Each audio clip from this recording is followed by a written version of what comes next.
Hi friends, welcome to Basha's Kitchen. இன்னைக்கு நம்ம சேனல்ல வஞ்சர மீன் கருவாடு தொக்கு வீட்ல எப்படி செய்யறதுன்னு பார்க்க போறோம். வாங்க பார்க்கலாம். இந்த கருவாடு தொக்கு செய்யறதுக்கு ஃபர்ஸ்ட் ஒரு panல எண்ணெய் விட்டுக்கோங்க. வஞ்சர மீன் கருவாடு நிறைய உப்பு போட்டு நல்லா இந்த மாதிரி வச்சிருந்தாங்க. இது நம்ம உப்பெல்லாம் மேலே இருக்கிற உப்பெல்லாம் எடுத்துட்டு நல்லா க்ளீன் பண்ணி வாஷ் பண்ணி எடுத்து வச்சிருக்கோம்.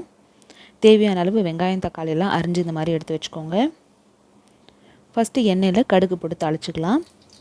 கடுகு பொரிஞ்சதுக்கப்புறமா இதில் நம்ம கருவேப்பிலை சேர்த்துட்டு பொடி பொடியாக நறுக்கி எடுத்து வச்சுக்க வெங்காயம் சேர்த்துருங்க. வெங்காயம் தக்காளி உங்களுக்கு தொக்கு எந்த அளவுக்கு வேணுமோ அதுக்கேற்றாப்புல நீங்கள் அரிஞ்சிக்கலாம். 4லேருந்து 5 பெரிய வெங்காயம் இதுக்கு நான் அரிஞ்சிருக்கேன்.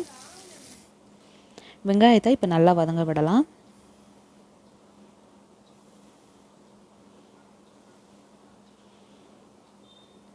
வெங்காயம் இந்தளவு வதங்கினதுக்கப்புறமா எடுத்து வச்சுருக்க தக்காளி அப்புறம் பச்சை மிளகா ரெண்டையுமே சேர்த்துருங்க. அதையும் நல்லா வதக்கிக்கலாம்.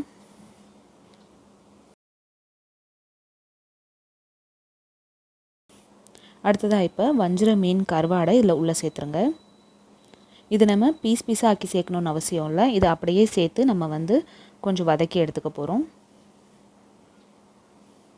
ரொம்ப பொடி பொடியாக நறுக்க வேண்டாம். இதை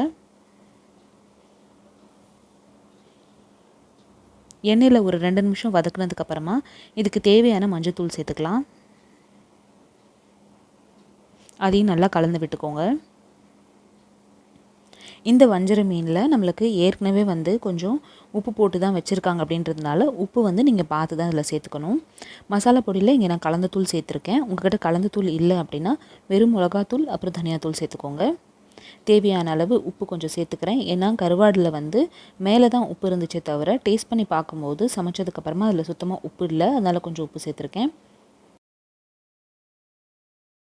இப்போ மசாலா அடியில் பிடிக்காமல் இருக்கிறதுக்கு கொஞ்சமாக தண்ணி தெளித்து விட்டு ஒரு 5லேருந்து 7 நிமிஷம் இதை அப்படியே லோ ஃப்ளேமில் வேக விடுங்க. ஒரு 5லேருந்து 7 நிமிஷத்துக்கு அப்புறம் பார்த்திங்கன்னா எண்ணெய் பிரிஞ்சு இந்த மாதிரி மேலே வந்துடும். நல்லா தொக்கு நம்மளுக்கு தயாராகிடுச்சு பாருங்கள். உங்களுக்கு வேணும்னா அந்த வஞ்சர மீன் கருவாடை கொஞ்சம் கொஞ்சமாக இந்த மாதிரி பீஸ் போட்டும் வச்சுக்கலாம். பாருங்கள் துண்டு துண்டாகிடுச்சு. அதுவே வதங்க அவ்வளோதான், நம்மளோட வஞ்சர மீன் கருவாடு தயாராகிடுச்சு. நீங்களும் இந்த ரெசிபி ட்ரை பண்ணி பார்த்துட்டு எப்படி வந்துச்சுன்னு சொல்லுங்கள். இந்த வீடியோ உங்களுக்கு பிடிச்சிருந்துச்சுன்னா இந்த வீடியோக்கு லைக் கொடுங்க. சேனல் ஃபஸ்ட் டைம் பார்க்குறீங்கன்னா கண்டிப்பாக சப்ஸ்கிரைப் பண்ணுங்கள். இந்த வஞ்சர மீன் கருவாடு நம்மளுக்கு சிறுகீரை கடayal அப்புறம் ரசம் ரெண்டுக்குமே ரொம்ப சூப்பராக இருக்கும். ட்ரை பண்ணி பார்த்துட்டு எப்படி வந்துச்சுன்னு சொல்லுங்கள். இன்னொரு இன்ட்ரெஸ்டிங்கான வீடியோவில் அடுத்தவங்களை சந்திக்கிறேன். தேங்க்யூ ஸோ மச் ஃபார் வாட்சிங். பாய்.